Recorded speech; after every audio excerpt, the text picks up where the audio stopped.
love Drew? Deal with that now. Deal with it later. No, don't do anything. Just stay exactly. Do you love Drew?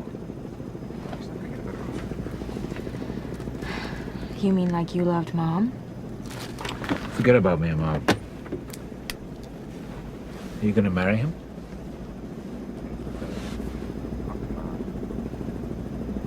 Probably.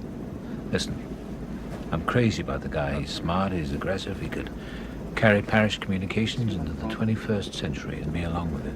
Mm-hmm. So what's wrong with that? That's for me. I'm talking about you. It's not what you say about Drew, it's what you don't say.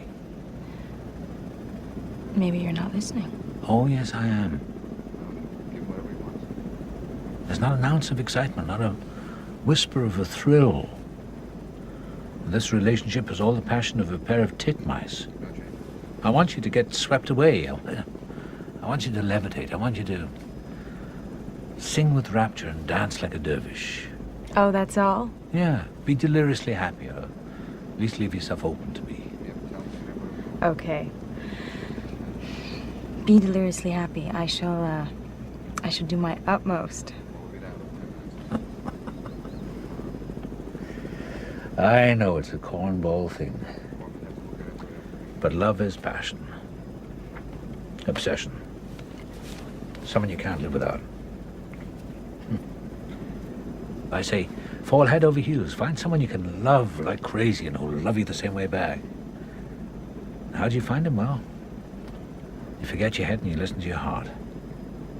I'm not hearing any heart. Because the truth is, honey, there's no sense living your life without this. To make the journey and not fall deeply in love, well, you haven't lived a life at all. But you have to try, because if you haven't tried, you haven't lived. Bravo. Oh, you're tough. I'm sorry. Okay. Give it to me again. But the short version this time. Okay.